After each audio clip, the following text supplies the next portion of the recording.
उत्तर प्रदेश के cabinet minister Rakesh Sachan के खिलाफ अपनी सजा की फाइल लेकर कोर्ट से भागने का गंभीर आरोप लगाया। कानपुर की एक अदालत ने शनिवार को सचान को एक मामले में दोषी ठहराया था, लेकिन अदालत सजा सुनाती उससे पहले ही मंत्री महोदय अपने वकील की मदद से दोष सिद्धि आदेश की ओरिजिनल कॉपी लेकर ही फरार हो गए। यही नहीं, वो जमानत मुचलका भरे बगैर ही कोर्ट रूम से चले गए। अब कोर्ट की पेशकार ने मंत्री के खिलाफ एफआईआर दर्ज करने के लिए कोतवाली में तहरीर दी है। दरअसल साल 1991 में तत्कालीन समाजवादी पार्टी के नेता राकेश सचान से पुलिस ने एक अवैध हथियार बरामद किया था। इस मामले में उनके खिलाफ सशस्त्र अधिनियम के तहत मामला दर्ज किया गया था। इसी केस 729/1991 में शनिवार को कानपुर की अपर मुख्य महानगर मजिस्ट्रेट 3 की अदालत में सुनवाई चल रही थी। इस दौरान अदालत ने सचान को दोषी ठहराया, यानी राकेश सचान को अदालत दोषी साबित करके सजा सुनाने की तैयारी में थी। इससे पहले बचाव पक्ष को सजा पर बहस शुरू करने को कहा गया, लेकिन मामले में मोड़ तब आ गया जब राकेश सचान आदेश की फाइल ही लेकर कोर्ट से गायब हो गए। इसके बाद पूरे कोर्ट और पुलिस प्रशासन में हड़कंप मच गया। वहीं नेताजी ने बयान जारी कर कहा है कि वो किसी जरूरी काम से कोर्ट से निकले थे। उनके खिलाफ साजिश के तहत गलत प्रचार किया जा रहा है। वो कल कोर्ट में अपना पक्ष रखेंगे। और मैं कल ट्रायल में मुकदमा चल रहा था, कल तारीख थी हमारी। वकील साहब ने कहा था कि तारीख में आना है। मैं तारीख में 11 बजे पहुंच गया और 11 बजे में वहां पहुंचने के बाद ये था कि कुछ टाइम लगेगा, तो हमने कहा एग्जाम्शन की, उन्होंने कहा हाजिरी माफ़ी की मैं तारीख दिए दे रहा हूँ, मेरे प्रोग्राम लगे थे।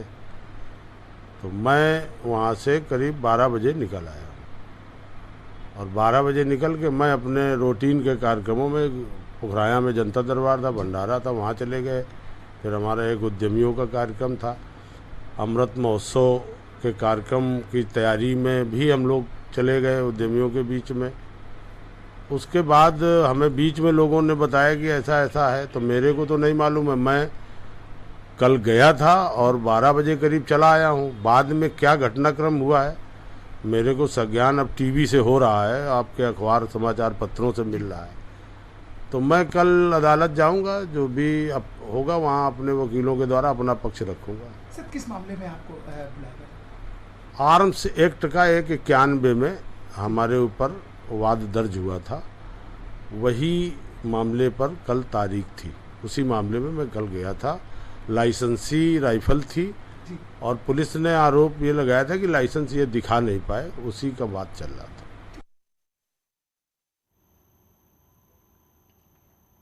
तो कल फिर से कोर्ट में पेश होंगे। यहां पर राकेश सचान इस बात की जानकारी कह रहे हैं। वो कह रहे हैं कोर्ट से मैं गायब नहीं हुआ, वकील के जरिए अपना पक्ष रखेंगे राकेश सचान। कैबिनेट मंत्री राकेश सचान पर जो आरोप है उसको लेकर अब वो कल कोर्ट के सामने अपना पक्ष रखेंगे। और बातचीत करने के लिए संकेत मिश्रा लखनऊ से हमारे साथ हैं और अमित गंजू कानपुर से हमारे साथ जुड़े हुए हैं। सबसे पहले संकेत के पास रुख करेंगे। संकेत, जाहिर तौर पर सरकार में मंत्री हैं और उसके बाद इतना गंभीर आरोप इनके ऊपर लग रहा है, क्या हलचल है लखनऊ में? क्या पार्टी का हालाकमान ने भी इस पूरे मामले को संज्ञान में लिया है?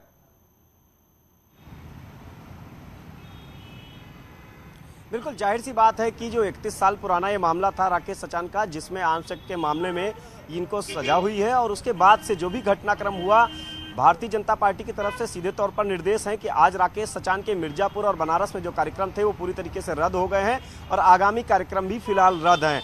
और इस समय हम राकेश सचान के आवास के बाहर हैं।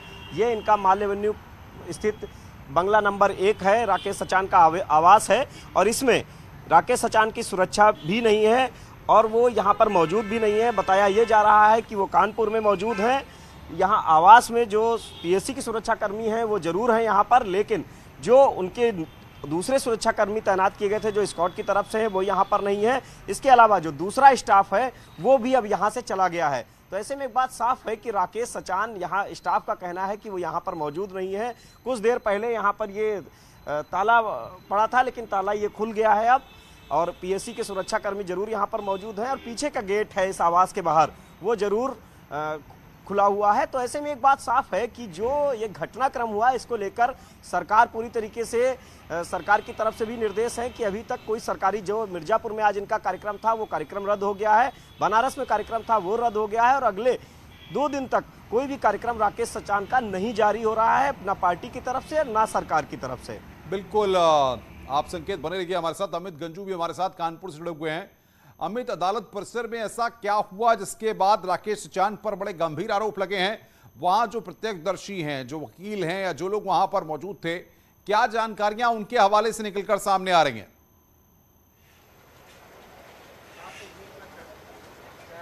देखिए अनुपम जी, मैं आपको बताना चाहूंगा कि जिस प्रकार से कल ये घटनाक्रम हुआ, जो इस पे ये पूरी चर्चाओं, क्योंकि देखिए न्यायालय के अंदर कैमरा ले जाना अलाउड नहीं है, ये सब जानते हैं। और इन सब के बीच कल 12 बजे के आसपास, लगभग 11:15 के आसपास राकेश सचान अपने 3 अधिवक्ताओं के साथ उसका ACMM के कक्ष में प्रवेश करते हैं। और उसके बाद जो आरोप लगता है कि जो फैसला सुरक्षित रखा था, उस आदेश की कॉपी वहां टाइप हो रही थी। वो आदेश की कॉपी थी कि उस आदेश से संबंधित कुछ कागज थे या उनकी उस फाइल के संबंधित कुछ कागज थे। ये आरोप लगाया गया कि उनके अधिवक्ता द्वारा से खींचा गया, जिसके बाद वो वहां से निकल गए। उनका ये कहना है कि मैं वहां नहीं था। आज की अगर हम बात करें, उनका कहना है मैं वहां नहीं था, मेरे पीछे क्या वो मुझे पता नहीं हुआ। लेकिन जो कल दिन भर चर्चाएं चली और जिसके बाद कोर्ट बाबुओं ने कानपुर की कोतवाली में देर शाम प्रार्थना पत्र दिया, जिस पे पूरा मंथन हुआ। ज्वाइंट कमिश्नर पुलिस ने इसमें ACP को, एडिशनल DCP को लगाया गया और इसमें विवेचक के तौर पर ACP इसकी खुद जांच करेंगे कि आखिर उस कक्ष में क्या हुआ, मजिस्ट्रेट्स द्वारा क्या बैठक कर में तय हुआ है, बयान क्या आते हैं, कोर्ट बाबू क्या कहते हैं। ये सबसे बड़ा फैक्ट होगा, क्योंकि निश्चित तौर पर अभी तो सिर्फ ये बताया जा रहा है कि कागज छीना गया, आदेश का कागज था। वहीं अधिवक्ता ने उनके कल बताया कि उनका स्वास्थ्य ठीक नहीं था, उनकी तबीयत बिगड़ गई, उनका BP हाई हो गया।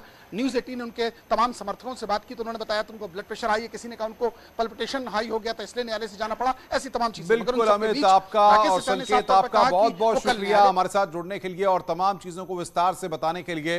संकेत मिश्रा और साथ ही साथ अमित गंजू हमें इस पूरी खबर पर अपडेट दे रहे थे। रुक रहे हैं एक ब्रेक के लिए, ब्रेक के बाद जल्द हाजिर होते हैं।